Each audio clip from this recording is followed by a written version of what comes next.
Los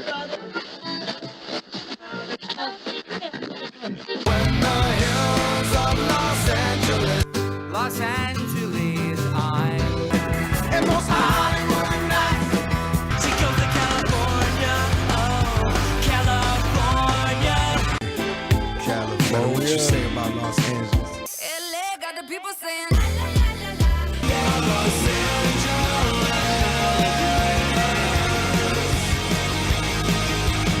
You're listening to Corner of the Galaxy on cornerofthegalaxy.com.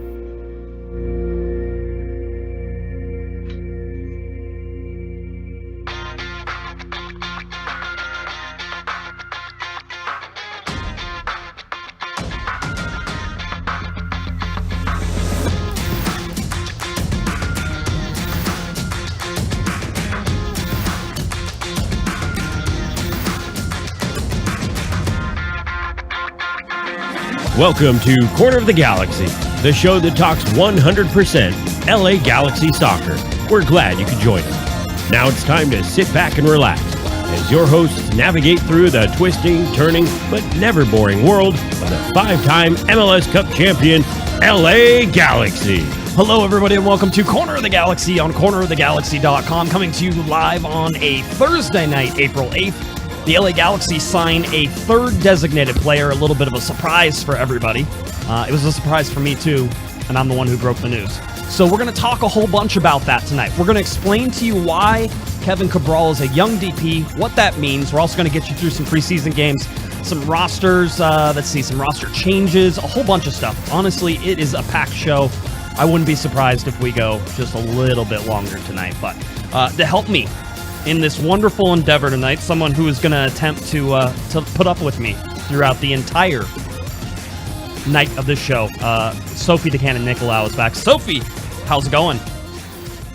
I'm doing epic. How are you, my friend? I am absolutely wonderful. A busy day for the LA Galaxy, but I'm just happy that we get to spend the next hour or so talking some LA Galaxy, getting into some of the details. Tonight, I'm just gonna say it off the bat. Tonight is like MLS. I was going to say 101, like it's basic MLS, but this is advanced level MLS stuff, right?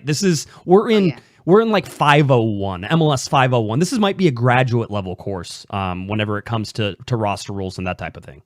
I'm about to get a lesson because I have questions for you, and they're very important. But firstly, there's two things. First is great, superb. Well done for breaking the news. I love that COG was the one that broke that news today because it's a big deal. It's a big story in the sense that there's a lot of things that go around it, and we'll get to it because I have so many questions for you. Thank you. Yes. Secondly, thank you for trying to help me with my lighting this evening. Maybe me and Kevin Baxter will go in together on a light.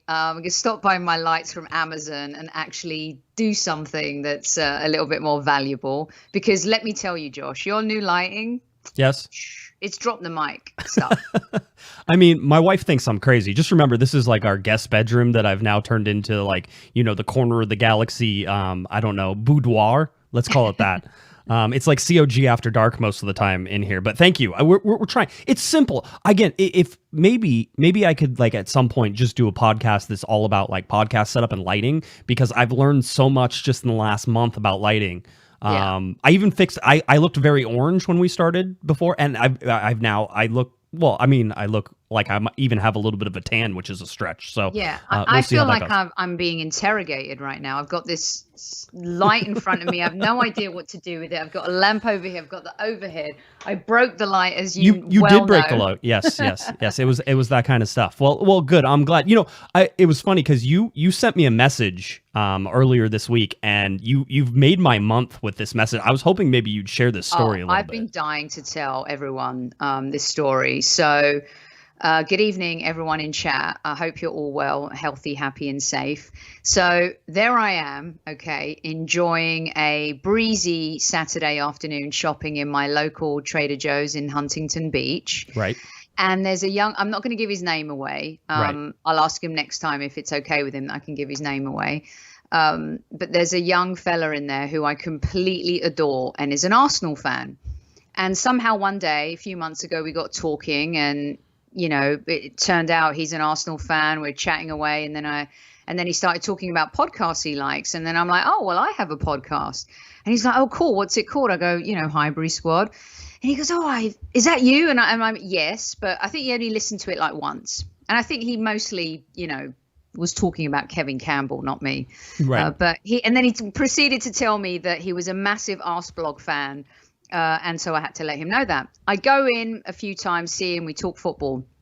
I went in a couple of weeks ago and I was picking some fine wine. And he comes up to me and he's like, Sophie, I can't believe it. There I am listening. And I'm like, dude, you do shows with Guesman? I go, you're on with Guesman? By the way, he called you Guesman. Guesman. He must know me. I mean, that was basically my nickname he's never somewhere. Met you.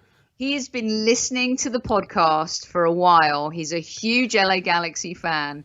And I thought, he was running over to me to talk about the Arsenal game. And lo and behold, it was all about you. He couldn't even stand himself from his excitement. It was so epic. And the way he just said, he goes, Guesman, I love Guesman. I've been listening to him for years. Oh, I love that show. So cool. I didn't even know that you did stuff on there. And so there I was, just happily shopping at Trader Joe's. And before you knew it, this young fella, he's all about the Guesman. I think he's earned himself a scarf. I'm going to have to go shopping with you and surprise him and do that. I think he would love that. The ego that I have, though, immediately played that for my wife. And I was like, see, people know me. People know me. There's a big joke with my kid who lives in Colorado.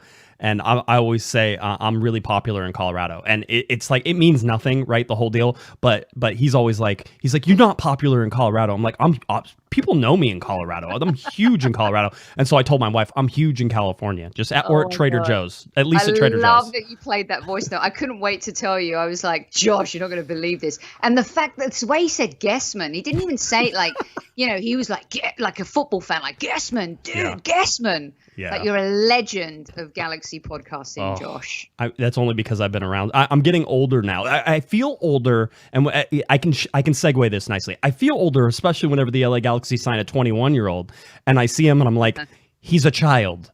He's a little baby. He was just born not that long ago, and now he's going to come play for the LA Galaxy. Not only is he going to play for the LA Galaxy, he's a third designated player for the LA Galaxy, the youngest designated player in history. And I'm sitting here going, he's a baby. He's a little tiny guy. Josh, I could be his mama. I could be his father. I could be his father. I mean, we neither of that is true, by the way, but it could absolutely be true. We don't know. No, that could be a thing. So, but no, it's super interesting. That's awesome. Thank you for that story. But let's get to some Galaxy talk, because it's gonna go. I think I'm gonna spin some heads tonight, just because I'm gonna go through MLS rules and different things that sort of go there. Let's talk about when I found out that things were not quite as we had assumed. Because Sophie, we had assumed that Kevin Cabral was going to be signed, but we had made the assumption that he was going to be one of these U22 players, and they're calling it. If you listen to Dennis and Dennis Nicolaou and Greg Vanney's talk, they call it a youth initiative. And whenever I've talked to either of them, they've called it the youth initiative. Mm-hmm. We usually call it the U22 rule, or people have called it the young money rule as well. So all those things are the same thing. The U22 youth initiative, young money, all of those are the same, but they are different. And this is where I've been pulling my hair out. As you can see, it's almost gone. This is where I've been pulling my hair out for most of the day, is that it's different than a young designated player. Okay, so we all know, and exactly. I know. I don't know. I'm going to help. Okay. We know that in MLS you get up to 3 designated player spots, right? That's things that we are used to, accustomed to, and we understand it. The young designated player rule has been in effect for years. I don't even remember when it first came in. It might have been even like 2014 or 2015, maybe even before that the young designated player rule was in there. But as LA Galaxy fans, and certainly as people who cover the LA Galaxy, we've never had to deal with it, because the LA Galaxy have never had a young designated player. And most of the time, you look at teams that would sign young designated players, and you're saying, it's kind of a cop-out on the designated player. You're not really getting a third designated player. You're getting a guy who's expensive, and you're investing a lot of money in a young player. That's what it sort of seems like. So we do have to go back and sort of understand that there is a difference between the U22 rule that we were talking about leading up to this and the young designated player rule. And I heard yesterday yesterday mid-morning, I was talking to some people, and they're like, he's going to be a young DP. And I'm like, no. He's going to be a U22 player. And they're like, no, he's going to be a young DP. And I'm like, but that's a different thing. Like, at least I have that basis of information. That's a different thing. It was surprising. And I'm like, whoa, there's rules to the U22 signings, and we've talked about them on the podcast. You have to be under 22, or at least you can't turn 23 in the first year of the contract, right? So you have to basically be 22 or under 22.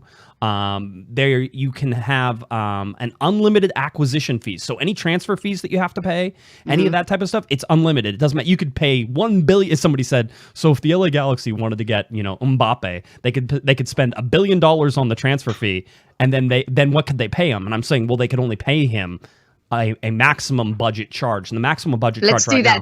Let's do that deal right now. Yeah. For $600, you would just have to pay him $612,500, which is that max budget charge.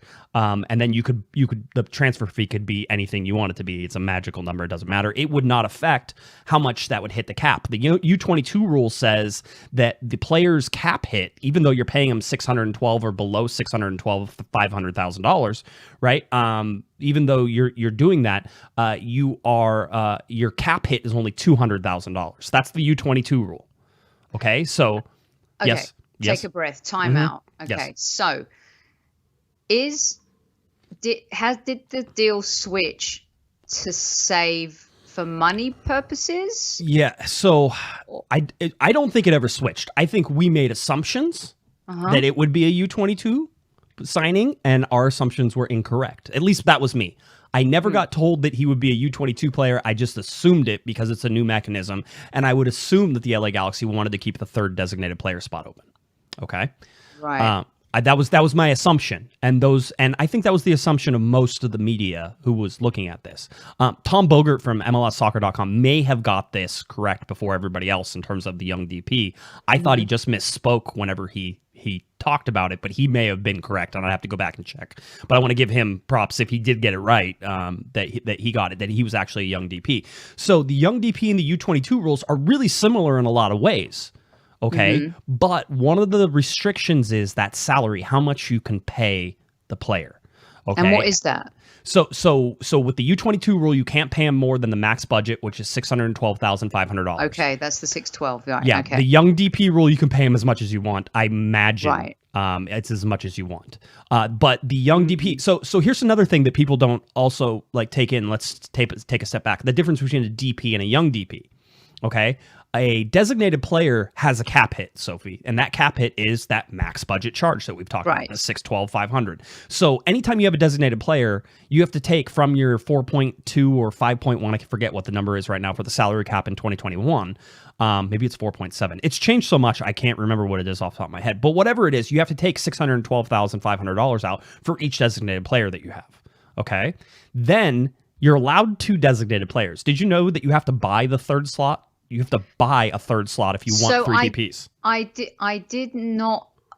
I knew an iteration of that. I didn't know it was a buy. So basically, you pay the league. Yes, and then that money is split between. These guys are making hand over fist here. What's going on? But it's then split between teams, right? So they take that money, and the people who don't have 3 DPs then get to split that money and use it as general allocation money. So is that what we've just done with Cincy then? No. Different thing, okay? And I understand why you would think that as well. Okay. Yeah, I know. So you have to buy the spot. I'll get to the Cincinnati thing because that's a whole different can of worms. With the third DP, you have to buy it if it's a regular DP. If it's a young DP, they don't make you buy it. That money is $150,000 in order to get the third DP. Then, if it was a normal DP, you would have to pay another $612,500 against the cap, the max budget charge, right? So, if you have 3 DPs, multiply 600 by 3, and you get $1.8 million roughly, and it's a little more than that. But say it's what you end up paying against the cap, $1.8 million. Even though your cap is 4.7, you've already taken $1.8 million of that away just with your designated players who have a cap hit. The young designated player doesn't have as large of a cap hit, much like the U22 player that we talked about that had a $200,000 cap hit. The young DP, ages 21 to 23, has a $200,000 cap hit as well. So they save some money against the cap. Okay. I'm just going to check in with everyone in chat if they're following you. Okay, you keep talking. Here we go. No. No, it's funny because I'm looking at the chat and they're like, Mike Gray, who was an excellent reporter and still should be reporting, and somebody should hire him to cover the LA Galaxy. Mike says, like, I'm supposed to be kind of an expert, and man, this is head spinning. It is, and I understand it, and I'm trying. This is, somebody said, I can't keep track of this stuff. And I said, this is why I have a podcast, because I have tracked this stuff throughout MLS's iterations and I understand it. And this isn't you being a nerd. No, oh no, of course not. This is, I was going to say, to say I was aroused by the rules we're going around today would be an understatement, right? So, all the different things. So you have the young DP. So what the benefits of the young DP are is that you don't have to buy the third slot.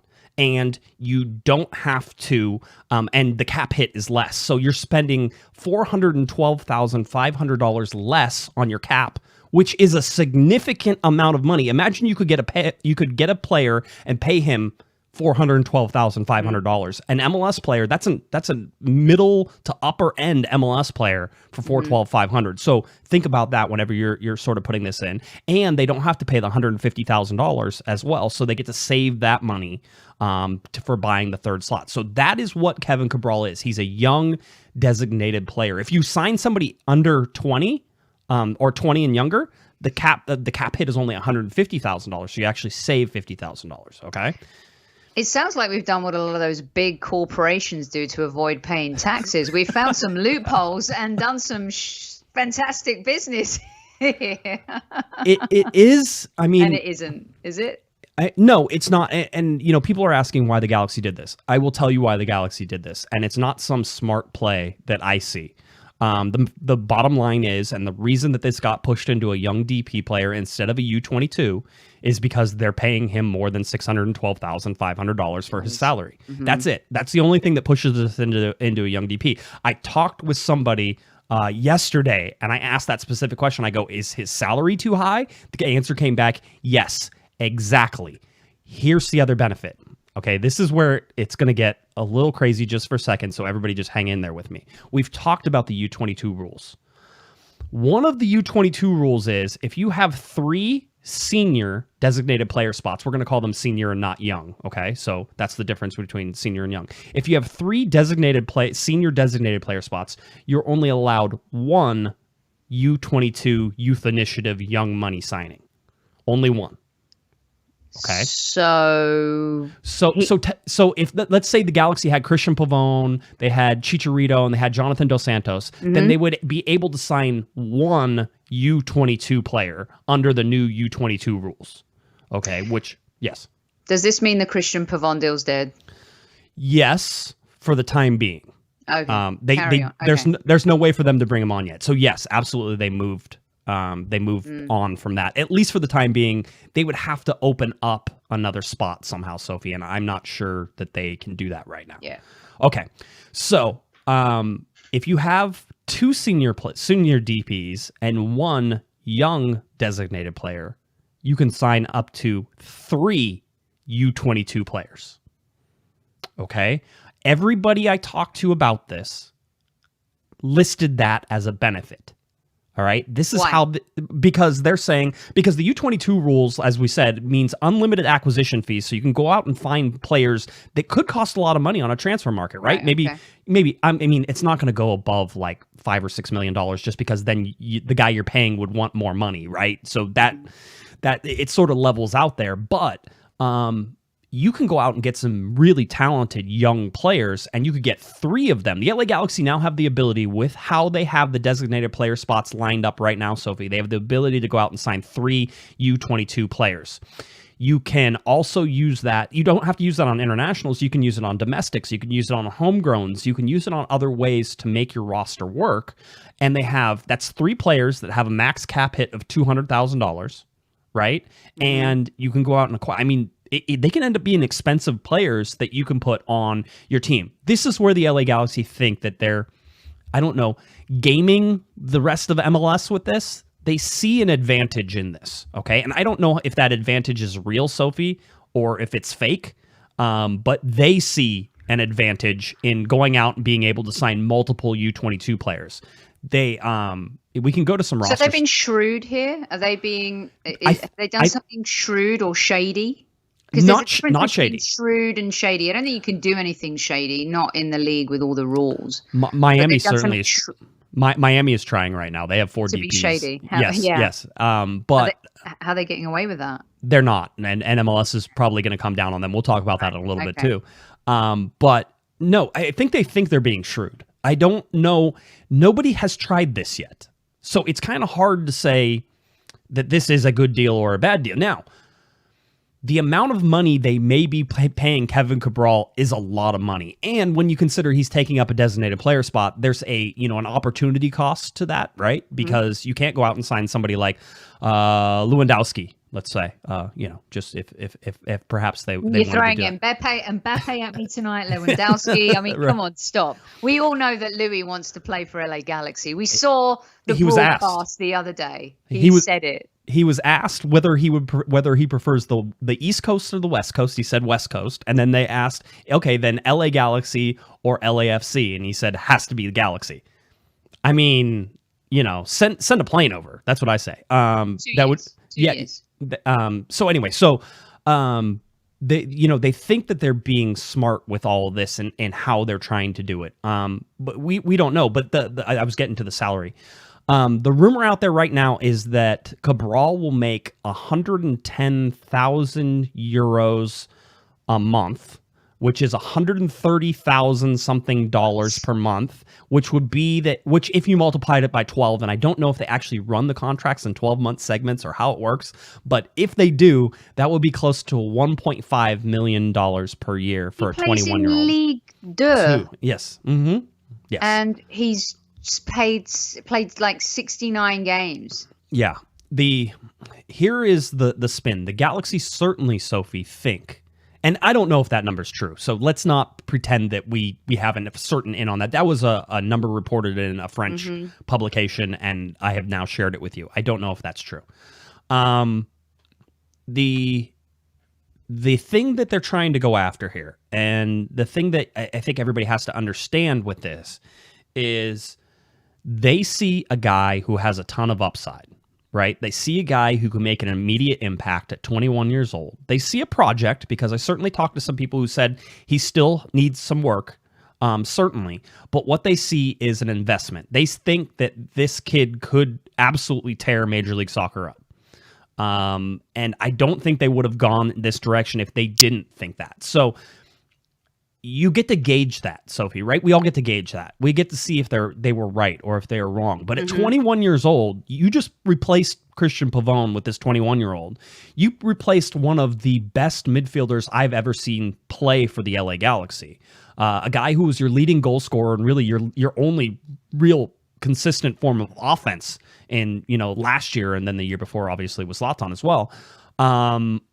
So there's a ton of pressure on him. This is not a low pressure situation all of a sudden. This kid is coming to the largest club in the United States with a price tag and an acquisition that dictates that he is successful basically right out of the gate. And also, like you just said, one of the toughest thing, a player who is beloved by Galaxy fans, who looks like he might not be coming back, now will be seen, whether it's right or wrong, as his replacement. Yes. And I think a lot of the hoopla is we get caught up a lot in, La Masia, Barcelona, young players. There's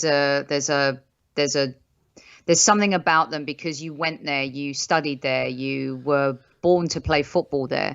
And a little bit like the fact that this kid is a product of the PSG system. And I think that's where a little of the extra comes, Josh. Grandsir, for example. And by the way, how do we pronounce the name? Now you know. We believe it's Grandsir. So Okay. I think you were correct in your Frenchness there. Who's played for Monaco and went on, obviously was Troyes and stuff, and he kind of went on loan a bit, but he's played a bit, right? Not the same cachet. This kid comes from the PSG farm system. So I think there's a little bit of that in this too. Yeah. Because we really don't know a lot about him. I mean, none of us can sit here and say, hey, he's going to be great. I mean, this is a high risk signing for me. Yeah, I think it's high risk. By the way, if you're watching on the video, with the LA Galaxy were nice enough to lend us their hype video for Cabral that we can sort of play as we look over his stuff. It was interesting. Greg Vanney, Dennis DeClosa both talked about how they scouted this guy for weeks. For the last 3 or 4 months. Vanney said that he saw him whenever he was actually looking at some other players in France, and kept seeing him pop up in this game and said, well, this is a kid who's constantly dangerous, who's always pressing the line, who's making smart runs, who puts himself in the right positions. I mean, It's funny because I watched highlights of him before they made this signing, and I sort of said, okay, if I'm watching highlights, and certainly when you watch highlights, Sophie, we understand that this is the best a player is going to be, right? This is the best the player is going to be is in these highlights. Then you can take all the positives from him, and it's at least comforting to me to note that all the things that I saw, his technical ability, his speed, his ability to pop up in the right situations in the right time, his ability to create danger and be, sort of a menace is stuff that Greg Vanney saw as well. And so if you're getting the highlight Kevin Cabral, then Is this a Greg signing? It's interesting. A lot of people were saying that. Yes, it seems that way. It seems it is a Greg signing. And however that ends up, I don't really know what that means all the time. Greg certainly was the one who was like, oh yeah, for sure. This is the guy I want, and I want to do this, and this makes a lot of sense. He seems like it, but you have to imagine as well that, Dennis DeClosa was also heavily involved in this. And people always want to say, is it a Greg Vanney signing? This front office right now with Jovan Karofsky, with Greg Vanney and the coaching staff side of things, and Dennis DeClosa is a collaborative set of people. They are working together with guys, and I think anybody can veto anything. So if they had Greg Vanney talked about how they were scouting all over the world, how they had guys they were looking at South America and in Asia and in Europe, and they had and across the US and all these things, and they had discussions about a lot of these guys too, and it kept coming back to Kevin seems to be the guy for them. It's interesting with the French acquisitions of late. I'm wondering is that a scout that is very, because similarly with Mike Edu, that there's this Brazilian influence, right? It happens when it comes to the scouting side of things. Obviously, I think French football is full of talent. Heck, Arsenal were able to win multiple championships with mostly French players playing for them. So I'm wondering if that's a thing, if that's the pool they're going after because of a particular scout that is working with LA Galaxy. Yeah, I think there's some of that as well. Certainly the LA Galaxy have in years past, and if you look at the French the French signings that they have made, so I think you could look at that and say, there's probably something to that. I think this guy comes from sort of the same system where they got Alessandrini, where they got Siani, where they got, I'm trying to think, there was another French guy. Grandsir. Grandsir. Well, Grandsir. It's a nice mix because there's been a lot of, and I'm not saying there's a lot of talent around the world. There's been a lot of South American players that have come into the game, of course. So to kind of go back to that I think, it's interesting. There's a lot of talent in France and in Europe, of course. That's fairly inexpensive. There were Ligue 1 or Ligue 1 for I just know deux from playing tennis. There are a lot of League One teams. Yes, exactly. There were a lot of League One teams who were interested in Cabral. There were some other teams in Europe that were interested in Cabral. That may have pushed things and elevated all of the numbers that we saw. So when we look at it, I think maybe there was some escalation just because of competition. And Valenciennes was absolutely needed to take this deal with the financial situation that they're in during this. It makes a ton of sense for a League Two team to take that. So none of that surprised me in that. I think when we look at this and we look at what Kevin Cabral could do, Again, he's a baby. He's such a baby. We're actually playing a little bit of his video that he put out for the LA Galaxy, and that dude looks like he is like he like can, yeah. 18 years old, 17 years old. He's not old enough to drink. He can't be. No way. But when you look at what he's got a good look. He's very marketable. Somebody said, the Galaxy's TikTok game is certainly gonna raise a little bit with a 21-year-old designated player who's gonna probably be grabbing that phone a whole bunch. So, having said that, it's total unknown. I don't know how we judge any of this. I'll tell you, it's a big gamble the LA Galaxy took using a designated player spot.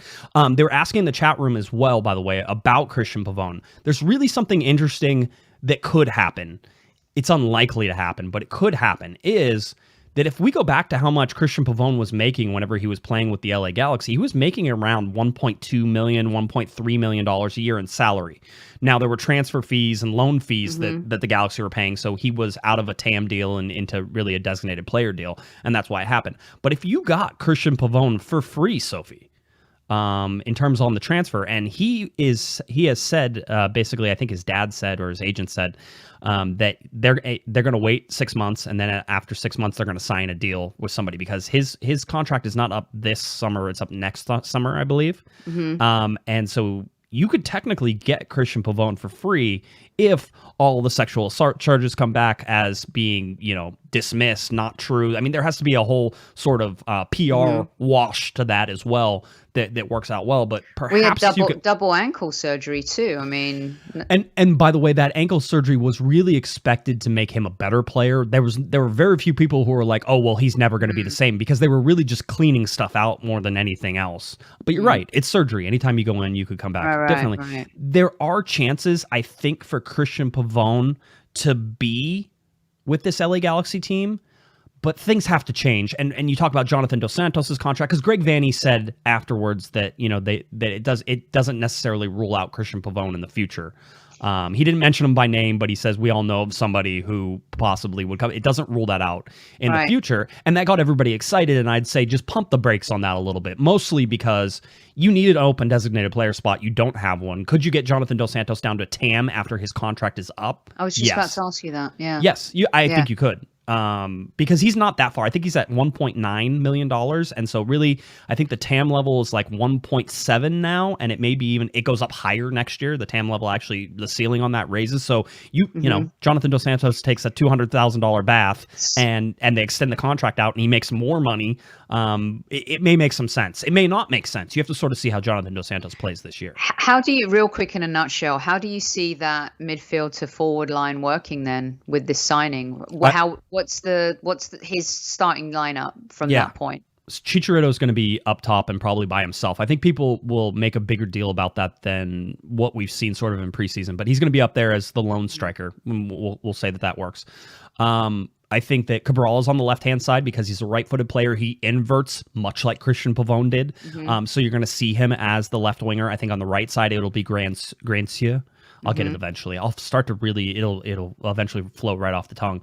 And then in the middle, you're going to have, I think right now at least, Sebastian Lletget, Victor Vasquez, and Jonathan Dos Santos as sort of that spine. And, I still sort of see, some people are saying, is it a 4-1-4-1? That's probably closer than maybe a 4-2-3-1, which I sort of had thought perhaps, but I think a 4-1-4-1 makes more sense. But one of the things we know that the Galaxy want is a defensive midfielder. And right now, Jonathan Dos Santos is going to play that DM, even though Greg Vanney said he wanted to get him more on the offense. If we can transition, a good transition, to the preseason game that we actually got to watch, we can say that between Victor Vasquez in the first 45 minutes, Sebastian Lletget, and Jonathan Dos Santos, all three of them took turns moving forward and being that forward pressing, attacking, sort of that number 10. Lletget certainly did it, Vasquez did it, and Jonathan Dos Santos was up in that line as well. I think there can be a real balance between those three players whenever we look at it. So that's my lineup in there. I mean, wow. I don't think that sucks. It's more exciting than anything we've seen in the preseason. It's of course very it is. new, and obviously going into every season, you just don't know, right? But this team needed a shift. It needed a shake. It needed newness. It needed more vibrancy, youth. Youth comes with inexperience, unfortunately. It's a different league, but they're coming from a league, I think, where they're going to be able to adapt in terms of speed, pace.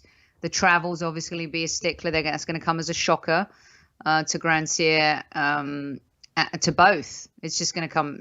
Everyone, even Steven Gerrard, I remember having that conversation with him. It blew his mind. So it's same with Wayne Rooney.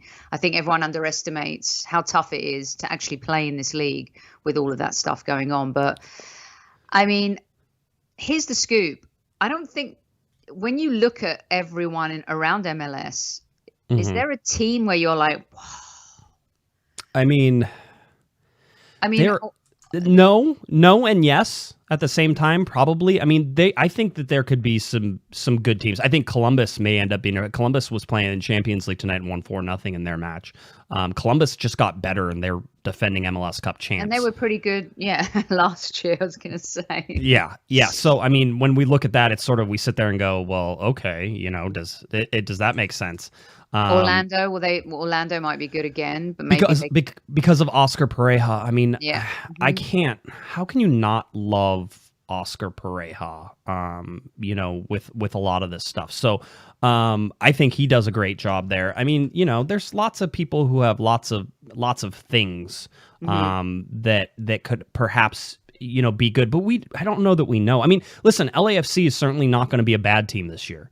And I think that the LA Galaxy will have to do a lot to raise their level to that. I don't know that the team that the LA Galaxy have is, necessarily a top 5 or 6 or 7, in the West team. I don't know, because They've got to get to the playoffs, Josh. If they don't, it's a disaster. It's got to happen. I mean, yes and no. Yes, you're absolutely right. It should, with the amount of money they're spending and all those things.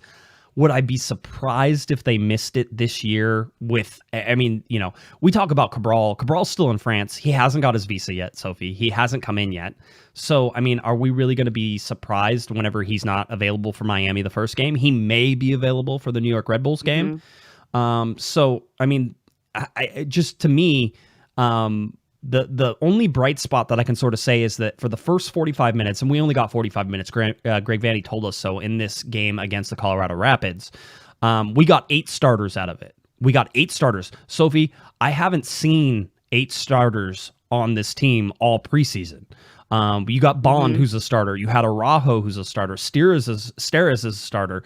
I think Jalen Neal, not a starter, and I'm not going to count him as one of my 8, but Jalen Neal is going to start the game in Miami, because Greg Vanney has told us every single time that Neal is starting next to Steres every single time. They've had a chance at it. They could have started Nick DePuy next to Steres in some of these games, and they didn't. Greg Vanney chose Jalen Neal, who I think is 17 or 18 years old. And so he's going to be your starter at center back when they go up against Miami. Villafana is a starter. Efrain Alvarez is not a starter. He will be on the bench, and Grandsir should come in and take his. Do you think Dunbar will get chances this season? Yes, early. I'm a Dunbar fan. Yes, early. No, not as much later. He's going to have to earn some sub minutes and some other things, unless there's some injuries, right? Let's see. Vasquez is going to be a starter, I think, right now. Dunbar was in there, not a starter, but definitely a kid who's shown, I think, well in the preseason. Not great, but well. Sebastian Lletget a starter, and Chicharito a starter. So, I mean, we have not seen a lineup this year that has come anything even approached a starting lineup. Yeah. And we got only 3 players from it. And you can basically say that... Derek Williams eventually is going to take over, I think, that center back spot for Jalen Neal. And I think that when you look at Efrain Alvarez, Grandsir is going to come in and start on the right wing side. And so Alvarez is not going to have that spot there. And Dunbar isn't going to have a starting spot because Cabral is going to be that left wing, right? So those are the 3 players that when you look at it, you could say, okay, maybe perhaps you're going to see something a little bit better. And I thought they looked a lot better. They looked like an MLS team on Wednesday afternoon for 45 minutes. Improved. Jonathan Bond is quite a character, isn't he? I love Jonathan Bond. He's great. He's got the attitude that you need a goalkeeper to have. There's no doubt about a little crazy. Yes. A little crazy, and yeah. Absolutely. I can see that. He's got that chip, and I think it's a good chip. I think he can make a difference. Very important. Yeah, he seems to be an interest. I don't know. I think that he could be one of the surprises this year. I mean, Yeah. you look, but okay, Sophie, let's go over the starting lineup and tell and say who has to have sort of those good games, right? Those good games that you expect them to, that has to be, sort of surprises. Jonathan Bond. Yeah. You know who number one is. Yeah, Chicharito. I mean, he actually has to be good, right? We know that. Jonathan Bond has to be good. If not, they go to Jonathan Klinsmann, who this preseason has looked okay, but not necessarily elite MLS ability. Jonathan Bond, I think, could be an elite MLS goalkeeper. I don't know that we've seen that, but he has the attitude for it. He has the body type for it. He seems to be making the right moves. He did get beat on a shot from outside the box in the game against Colorado Rapids, but I didn't have. Actually, that was the SKC game that he got the one from outside the box. He's made a couple mistakes, nothing major. I talked to somebody at the Galaxy. I said this on Monday, but absolutely throwing the. They didn't mean to throw the to run the bus over David Bingham, but they're like Jonathan Bond, absolutely an upgrade, and I'm like, yep, okay, gotcha, yep, okay.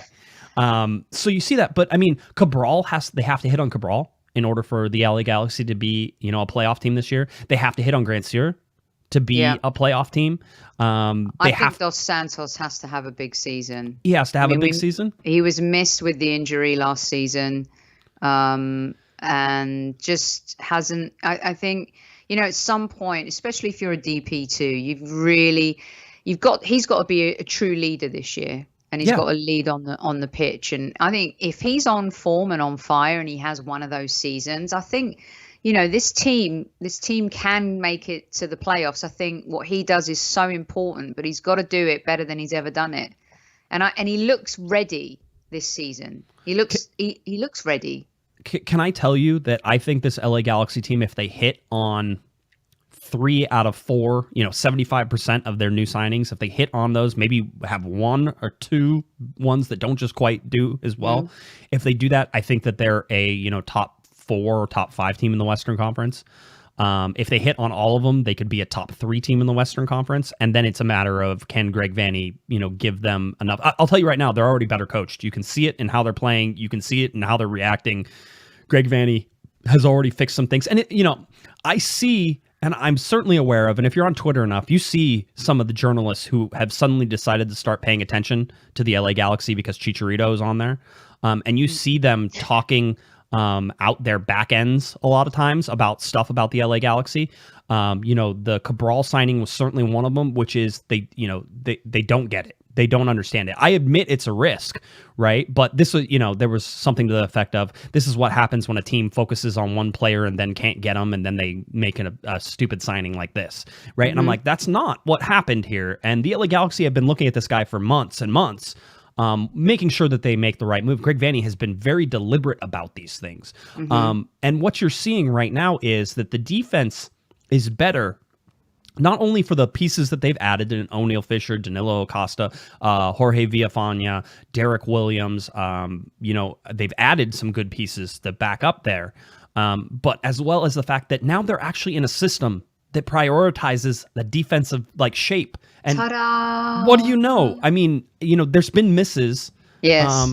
But that's where they've had mistakes in the preseason, but Greg Vanney isn't worried about them. He's like, those are simple. He goes, we can fix those. He's like, he would be more worried, I think, if he didn't have the talent, and I think he thinks he has the talent to do things from there. And no disrespect to GBS at all, but there's a coach in place, and I don't know, you guys, I'm telling you right now, it's a different vibe. When you're in those press conferences and you're listening to the coach and what he says, and I know Josh posts them up on YouTube and stuff like that, but the way he talks to the media, the way he expresses himself, how he handles himself, you feel like you're someone who knows the league.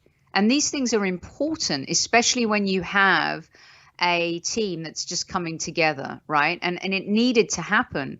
You're talking about a winner. You're talking about someone who knows the DNA and the culture of LA Galaxy. I mean, these things are fundamentally important when you're entering a new season, and a season where everyone's under the cosh at LA Galaxy, from top to bottom, from the executive team to the players playing on the pitch. Mediocrity is unacceptable when you got 5 stars on the shirt. And This team's going to have to gel. But I think when I see him in these pressers, I have to say, I expect big things from him, and I don't want to put pressure on him, but he seems like a guy who's very in control of everything. He knows what he wants, how to play. He's got a system, like you said earlier, Josh. And, you know, I think he might be able to get the best out of Chicharito. He's been working hard too. And when you've got these young wingers now, and you've got them playing hopefully fearless because they've got nothing to lose and everything to prove, right, you might find more balls coming in that 6-yard box area, that poacher area where Chicharito thrives. Yes. You know, and his best game is. So you perfectly said, really well said. And I think we've seen a lot of improvement already in this preseason from Chicharito. The work rate, the positioning, his physique. Oh man, it's so much. And so all that. The other thing is, you know, you talked about a guy who sort of gets it and understands it. The thing that maybe we shouldn't totally discount is the fact that the LA Galaxy have 2 French players on this team, and that's probably not a mistake. It's not they just got one. Mm-hmm. They got 2, and they probably got 2 for a reason. Whenever you're coming from a different country, I don't know how much Cabral speaks English, and I don't know how much Sam Grandsir also speaks English, but I imagine that they're more comfortable in French. They're going to have each other to sort of be like, hey, we can still speak French to each other, and then there's like they can have dinner together. They can do these things. You know, their families. I imagine. I don't know this for sure, but if Grandsir is married or has a girlfriend or something, he's gonna have a family, and I imagine that, you know, Kevin Cabral could mix in and be with that family as well. They have 2 of them for a reason. They're not isolating anybody on this team. And I think that is a different vibe than necessarily what was happening with GBS, who was perfectly fine with isolating certain people. And so I feel that that's an important thing not to overlook. They have 2 French players for a reason. They're both attacking players. They both play on the outside. There is a ton of similarity between these 2 guys and how they play. The age difference isn't huge. I think Grandsir is 26, if I remember. I'd have to go back and look. But 21, 26, 5 years, that's not that much. There's a built-in support system there, and I think that's really smart too. Yep, definitely. I mean, it's a blank canvas for them. They're coming to America. You know, it's a wonderful opportunity. They're going to play and be kind of more in the shop window than they would have been playing where they did in France. And they're going to, you know, they're definitely, we see it at big clubs, Alisson and Firmino at Liverpool. I mean, Alisson baptized Firmino in his pool in his house. I mean, these are very good points that you make in terms of, you know, making sure they're comfortable. They're young, Josh. They're coming to LA.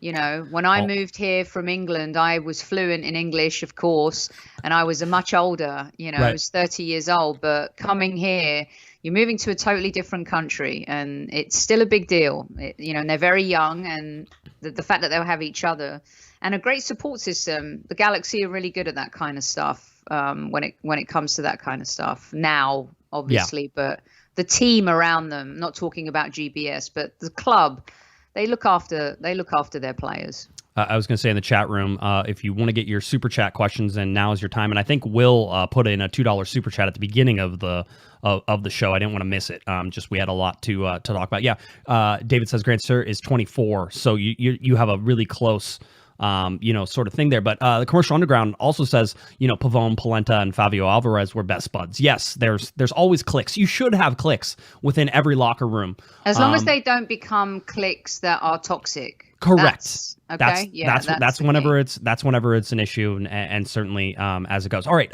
let's get to some more LA Galaxy news. We're going to talk some LA Galaxy too, only because I find it interesting of who they've signed. LA Galaxy 2 announced that they signed midfielder Daniel Aguirre.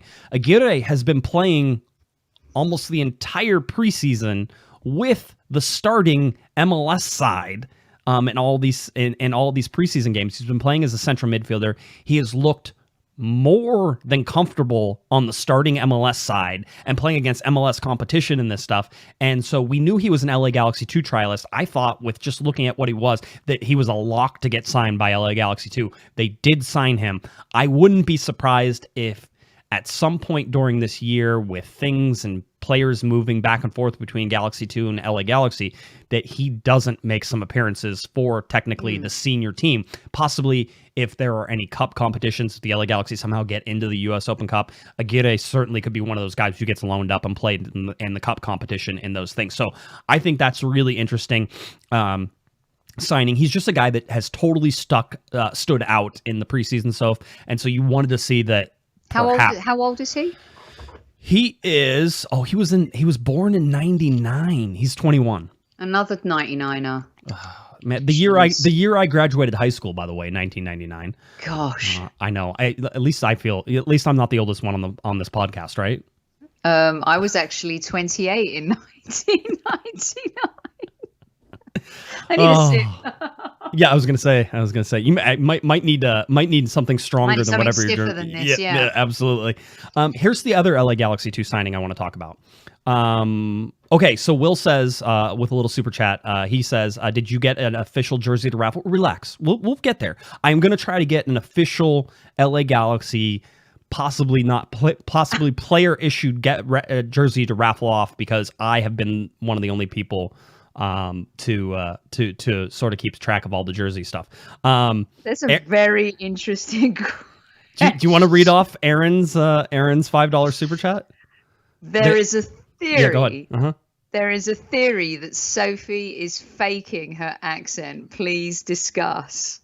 Someone below then says Sophie talks like people on The Walking Dead. Aaron Levinson, $5 well spent, by the way. Yeah, I was gonna say it's totally true. You should see as soon as we turn off the lights here. She's from Dallas. That's what you guys don't know. Listen, y'all.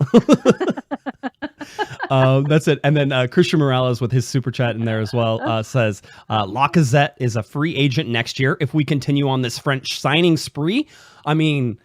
Sophie? Is that a dig or is that a tease? I'm not quite sure, because we suck so much right now. I'm so tired of talking about Arsenal today. But I would take Lacazette, yes. Here in MLS, oh my goodness. Absolutely. Well, one of those. Panda Legacy says, by the way, is that Panda Legacy, is that a shout out to Kevin the Panda Baxter?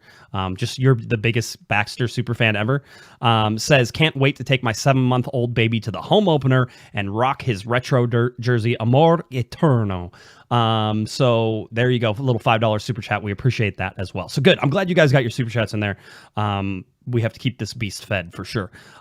Let's go a little bit further. We're 10 days away, Sophie, from starting the MLS season. Does that feel weird? My wife said, by the way, that it feels like it's like that they haven't played soccer in 7 months or something like that. Do you know what I did yesterday? I was so excited because the media credential email came out to all of us. Yes.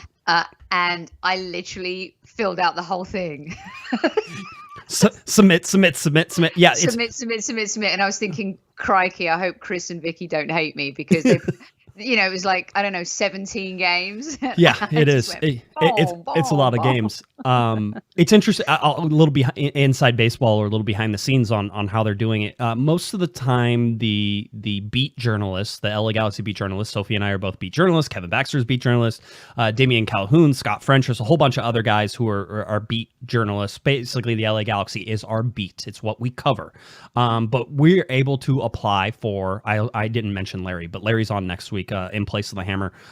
So Larry's also a beat journalist who covers the LA Galaxy. But beat journalists can go and apply for a season-long credential. So in normal times, non-COVID, we would submit early and they take our little picture and we get a hard plastic pass. And basically we get to show up for every game. We have a spot. We're allowed into the stadium for every home game at Dignity Health Sports Park. Some people, by the way, can even get MLS passes, which is they're able to get into any MLS game, any MLS press box across the board. I've never been cool enough to get one of those. So, but I get LA Galaxy ones. But because of COVID, because they're going to severely limit the number of people in the press box, because our press box isn't that big, and they're separating everybody by about 6 feet right now. So it's a big separation. There's going to be a limited number, and so they're going to have to probably rotate through. I don't know if that means Larry and I think people like you and Kevin I think you'll get most games. You know, I hope that most of us who've been covering the team for the last however many years and not just jumping on the Chicharito bandwagon. But I get it. I totally get it. I get to go to LAFC games too, because obviously TalkSport, depending on what's going on, they'll want to cover some of that stuff. But I'll understand if there's going to be some games. Well, Larry I'll and I be pissed off if I can't go to the LAFC game. But I don't think that will happen. Hopefully that won't. I was going to say that Larry and I were discussing, because we're both from the same outlet, that it's unlikely both of us will get to go to every single game. Even though we do a lot of work in specifically covering the Galaxy, usually we have 2 stories that we come out of all this. And the Hammer got to go to some games last year too, didn't he? You know? Yes. Yeah. I mean, but we don't really care about the Hammer. That's fine. We'll just, he's a slacker anyway. But no, Larry and I were talking about how we'll probably have to rotate through some of those. And I know I won't be able to go to all the home games anywhere with still having a youngin' at home. So between all that, we're going to have to rotate it through. So we have to do it game by game this year. It's game by game. And so literally you went through, I did the first 3 and was like, not to brag, but I'm sure that I could still do week of applications and probably still get in if I wanted to sort of do it. It's not first come first serve. They're gonna select, and I can tell, and they're gonna try to spread it out and do a bunch of things. But it's gonna be tough. I said open up the roof, Sophie, because you and I love the roof. The roof is great. I've watched 2 MLS Cups from the roof. I watched 1 MLS Cup from the roof. It was fire. Great. I loved it. Yeah, it was great. It's a lot. Well, I made a mistake though, Josh, because for a couple of the preseason games, I didn't apply, and then I applied, and of course, you think. I mean, it's changed now. We used to be able to get away with stuff like a day before, a couple of days before, but I totally get it, totally understand. So I'm like, I'm not making that mistake again. I'm all in right now. Get in whenever you can. Get my parking pass. Let's get it done. One of the other things the LA Galaxy did, we'll spend just a brief second or 2 on this, is, and not just LA Galaxy, it was really the MLS, is launched this Mitchell and Ness since '96 collection. There's some great stuff in here. I'm gonna be honest. There's some jerseys that sort of show, I think, one of the '96 jerseys, and so they've done a great job. They've sort of gone back and captured some of those Nike feelings from original stuff from the LA Galaxy back in '96. I will tell you, the prices are not easy to swallow on a lot of this stuff, and especially being people I know spent a lot of money on how much the is community the hat? kits. How much is the hat? The hats, I think, are like $35 or something like that. It's a lot of money for a hat. It is, but I mean, I think that's sort of a standard hat, like nice hat sort of look. Some people are calling these the dad hats. These are absolutely dad hats. I probably should get maybe one or something like that. I mean, I was at the airport looking for a gift once, Josh, and it was I needed a Laker hat, and they wanted $40 for it, and I'm like, I'm not paying $40 for a baseball hat. Yeah. They have some jackets, some other stuff, but I mean, there's some pricey. You could spend $200 easily on 1 or 2 items in this thing. So that's my only sort of knock on any of this. Mitchell & Ness is always expensive. I'm not surprised. They're doing this for 11 teams that they're calling the since '96 teams: LA Galaxy, Colorado Rapids, Columbus Crew, New England Revolution, Dallas Burn, which is FC Dallas, DC United, Seattle Sounders, who weren't even in Major League Soccer, but they were around. In the sub leagues during that time, the Wiz, Sporting Kansas City, the Vancouver 86ers, again, not one who was in the original '96 for MLS. Now the Whitecaps, Portland Timbers, the San Jose Clash. Portland was also not one of the '96 Earthquakes. So they sort of have done a bunch of stuff to look at and try to bring that throwback in some of this stuff. So. I dig it. I really like it. I think it's cool swag. I think I also Dos Santos just does a really good job of modeling clothes. Yes. So it looked cool against the wall. Recognize that wall, by the way. I'm sure you did too. Yes, I did. I love it. I think it's really cool swag. It's fun. It's a lot. It's expensive, but I think if you have the money and you want to, this stuff is not going to be around forever. It's limited edition. They were talking about slap bracelets too. Can we talk? New Era is doing the hats and Mitchell and Ness is doing a lot of the stuff. They were talking about, slap bracelets will be available as a gift with purchase at the LA Galaxy team store and will feature the retro LA Galaxy club mark in a '90s inspired. I mean, I think I probably just in terms of trying to, trying to collect things for my eventual museum that I'm sure I will build one day, to the LA Galaxy and all this stuff, and have a really kick butt studio, not just the COG boudoir as we have right now. All those things saying, I think that maybe I need a slap bracelet. Slap bracelet seems like something I could probably get. It sounds like a Guesman thing, and the museum should be called the Museum of Guesman. You know, Musée de Guesman. So it could be MOG, when you're marketing it, or your team's marketing it. I love it. I love it. So great. The only other thing I wanted to highlight before we are done tonight, the Galaxy launched a discovery program for boys and girls. This kind of went under the radar for a lot of things. They're calling it They're calling it the GDP, the Galaxy Discovery Program. It is a free program that is supposed to be supplemental training that will extend the reach of the LA Galaxy Academy. And I quote them saying they're actively identifying, cultivating, and elevating youth players that are dedicated to succeeding in their soccer career and with the Galaxy. This is for boys and girls ages 8 to 16, and they can be identified from LA Galaxy youth camps or free GDP assessments. And basically they have like different sessions. One of the first upcoming GDP free assessment sessions is on Friday, April 23rd from 6 to 7:30 p.m. For 8 to 11-year-old boys, and 7:30 to 9 p.m. for 12 to 16-year-olds. Excuse me, not boys, but boys and girls 8 to 11, boys and girls 12 to 16. So there's information. Go to lagalaxy.com for that. If you have someone who is interested in that. By the way, Jose says, let's see, Don says good talk and gave us a $5 super chat. And Jose says nice spray tan. It makes you look like a snappy young 50-year-old. I think he's talking to me. I think he has to be talking to me. I mean, I'm the one. Dude, you're not even 40 yet. But it's so close. I mean, this summer, everybody should check on me. Dude, I'm like 4 months away from 50. yeah, but you look good still, and you're entertaining. I'm just I'm getting squishy around the edges. I make great jokes to my 1.5-year-old. He's not quite 1.5, but we'll call it that. We'll round up. I don't ever want to do the Stu Holden and say my 32-month-old. Wait, how old? So my 1.5-year-old, he thinks I'm hysterical all the time. I mean, I'm popular in this household, Sophie. Let me just tell you. You're popular with me too, Josh. Thank you. I appreciate you. You're paid to say that. So actually, you're not.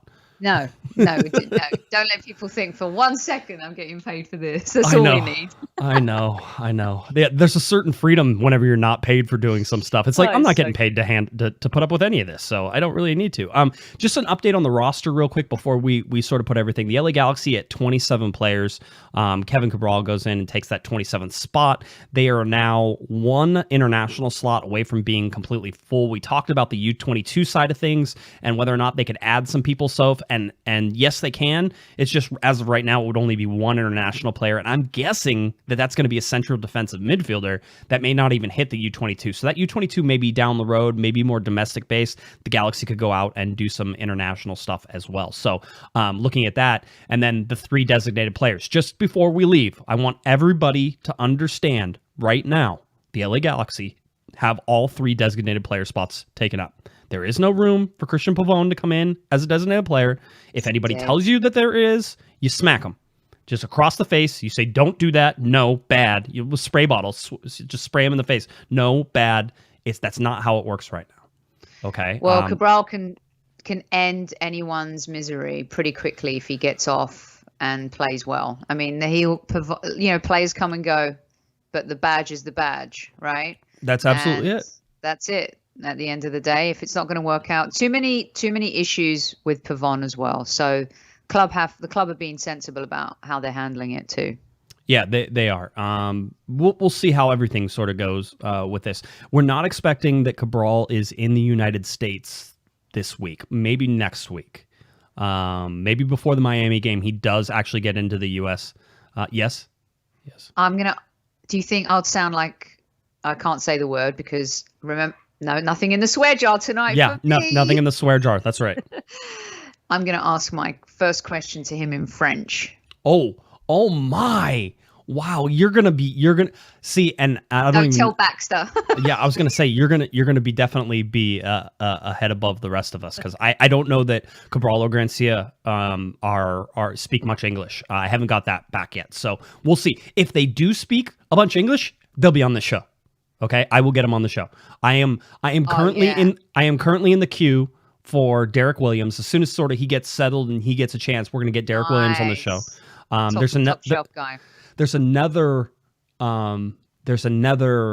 player, a bigger name that I'm also in the queue for, and we will get that done as well this season. This season is going to be a good year for the podcast. It's going to be a good year for our listeners because we're going to get a lot of access to these players who are very much used to being on Zoom calls now, Sophie. So it's not a big deal to get them on a video call. Deal. No, not at all. Especially with Guesman. I mean, he's the legend of legends. Of also, course. Larry, not on Twitter, who, by the way, as we all know, is on Twitter. He just spies on everyone. Yes. He was wondering, he sent me a text, which I thought I'd share with everyone, which was hilarious.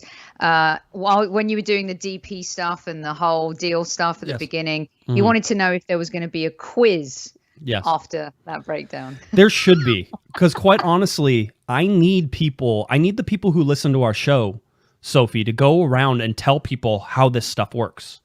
Right? I learned something tonight.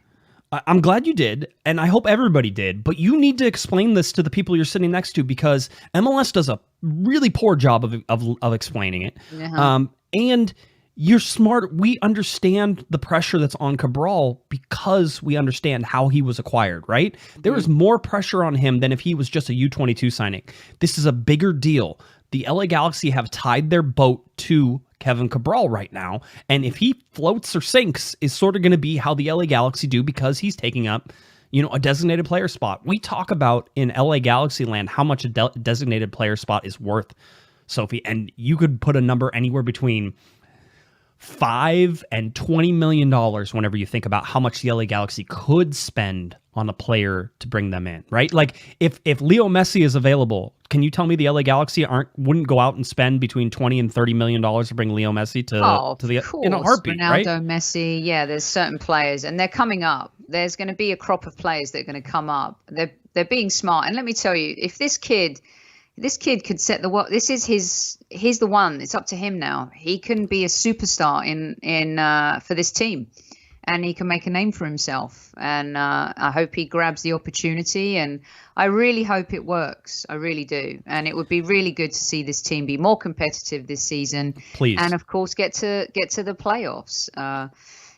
Just be stronger, smarter, not cave, not, you go 1-0 down, you don't collapse. All of those things. And I think they've got the coach that can help them get there, Josh. Yeah, he's fun to talk to.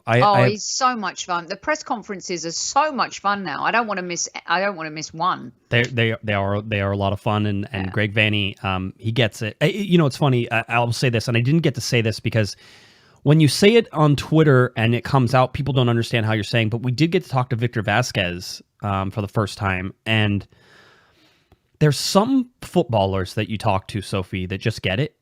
And but it's not just that they get it. It's that when you look at somebody like Victor Vasquez, he's a guy who just wants to be the perfect footballer. He just wants to perfect whatever it means in his mind to be a footballer. Every day he goes out, he wants to be better. Sasha Kljestan is that same way. He talks about, I'm 35 years old. He goes, but I still want to go out and train and get better every single day. I know I can get better. I know I'm not past that. Victor Vasquez is that guy as well. But in a way that I'm used to talking to guys, there's certain guys who have sort of risen to the top of that list whenever you say, who do you compare these guys to just mentally? And from my initial speaking with Victor Vasquez, understanding that English is maybe his second or third language, he imparts this sense that I got whenever I talked to Ashley Cole, whenever I talked to Nigel de Jong, whenever you talk to guys like Robbie Keane or Landon Donovan even, there's this thing that you get from, I don't know, it's like behind their head when they're talking. I don't know how to explain it, but you get this aura of them that they want to be the best that they can be.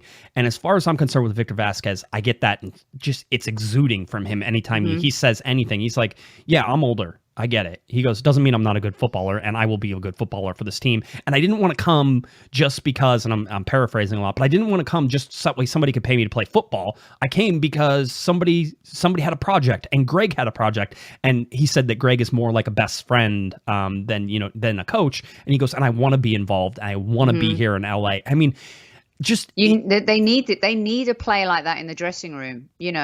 or they need, the team needs, people in. If you were around, how can I say this? Not on Twitter, but here. Right. There was a aura and an element of depletion last season. Yes. And you could feel it when you were there. You could feel it on the press conference calls. You could feel like something was breaking down and it wasn't good. And so to hear him talk like that about Vanney especially, every club needs those kinds of pros. Every club needs those kinds of people around younger players in the dressing room. Kevin Campbell talks about this all the time, how important the dressing room is, on our show, and how important it is to have seasoned players mixed with younger players. And there didn't seem to be that camaraderie and mix in the last 18 months before GBS left. There was always some gap. You always felt there was something missing. And I think hearing him speak like that and saying those things, it's important. And sometimes, folks just want a gig because they're in for the gig. They're not in for the money. They're not in for they're just in for doing the work, making it happen, and being part of something that's a little bit bigger than themselves. It's exciting. I always love it right before they play the first game because there's expectations, but it's usually a positive spin. And I think as a reporter that covers the team, I need to be cautiously optimistic whenever these things come around. But Sophie, I just want to see good live football again. I was spoiled for so many years watching the LA Galaxy play, and it has not been that way. I mean, I could have fallen asleep in some of the games we've watched in recent years. Not when Zlatan was on the field, but that was certainly interesting. So, but he brought back a different kind of hope and a different kind of excitement and a different kind of feel and vibe. And he wasn't necessarily the arm around player guy, but he lit fires just by what he did on the pitch. And they knew that, right? Yeah, they did. Vasquez is a little bit different. I mean, he's going to be great. Different guy, right? So everyone has a different personality. But I tell you something, bank this one. Yes. I bet I'd love to stuff Phil Neville on his debut in MLS. Maybe that comes from my Arsenal Man United rivalry back in the day, but that would be lovely. Before we get out of here, because I sort of skipped over it, I said we were going to talk about it. Miami has problems. They have a lot of problems right now. One is that they have 4 designated players because Blaise Matuidi was I guess, MLS is investigating them for last year because they had him on a targeted allocation money, a TAM deal last year. But now they're saying he's definitely going to be a DP this year. And while they're investigating, that sort of hints to say that he should have been a designated player last year as well. So Miami has problems there. They also have a problem because they canceled all their preseason games because they had a COVID outbreak within the team. So they haven't been playing. I mean, if the Galaxy want to steal one right off the bat, this is it. Miami is the one. Go after them. But, they do have some very good players. But they're going to have to do something with one of those 4. Now, they're 4. Gonzalo Higuain, Rodolfo Pizarro, Matias Pellegrini, and Blaise Matuidi are the 4 DPs. Somebody's going to have to go somewhere. Apparently, the only transfer window that is open, I saw this, I didn't look into this, but is Brazil. So perhaps they're going to have to loan somebody to Brazil for a while in order to make them roster compliant the day before basically they play this game with the LA Galaxy. So there is a lot of pressure on this team, Josh, to perform, to get results, to do better. I mean, they really are under pressure, and there's a microscope on them even back home in England. I mean, with Phil Neville being manager, you got David Beckham being the owner. And I'm not being funny, but Phil Neville as a manager so far, not so great. I'm not sure he did a great job with the Lionesses. I would have hired Jill Ellis for that job, given the chance. He had a stint in Spain with his brother. And again, jury's out. It's not easy here. And I think he'll find it tough going, but we'll see. All right. I think that does it for us. I think we're done. We had a nice long chat, Sophie. We got to catch back up. I got to drink my tea while I was talking to you. I always feel very English when there's an English accent while I'm drinking my tea. Well, apparently it's fake. Yeah. According to Aaron, what was his name? Levinson? Aaron Levinson. Yeah. I'm a fake. Yes. I have a fake British accent. I mean, he figured it out. I didn't know how he was going to figure it out. Our secret is out. But no. It's been a fun time. I enjoyed today. Today was a busy day. It culminated in being able to break the news on Cabral. It was fun. It's always fun to gather that information and do that. It was mind spinning whenever it went from a U22 to a young DP, and all of the confirmations that sort of came about. The 5-year contract, which I don't even know if we mentioned it. It's a 5-year contract with a 1-year option on there as well, which is a tremendous amount of time for an MLS contract.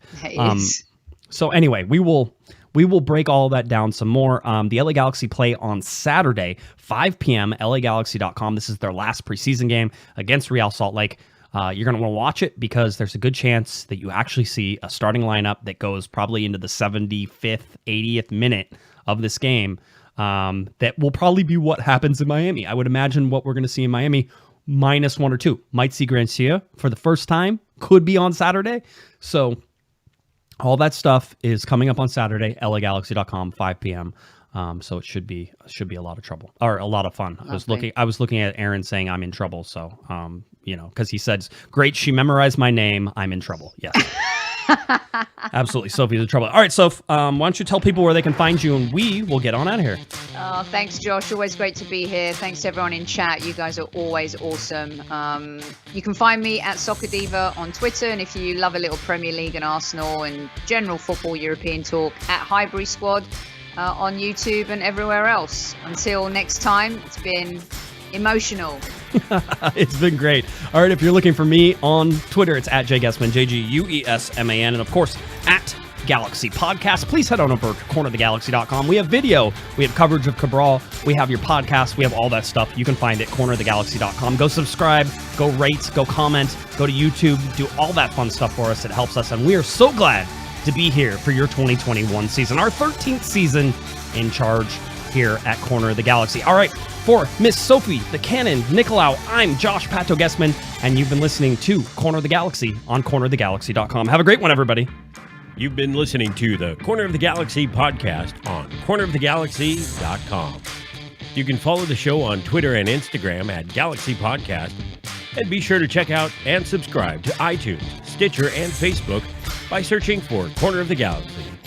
Fans, we thank you for listening, and we ask that you be kind and courteous to your neighbors as you leave the podcast. We thank you for joining us and look forward to seeing you again. Until then, I'm Michael Araujo, and on behalf of the entire Corner of the Galaxy crew, goodbye, everybody.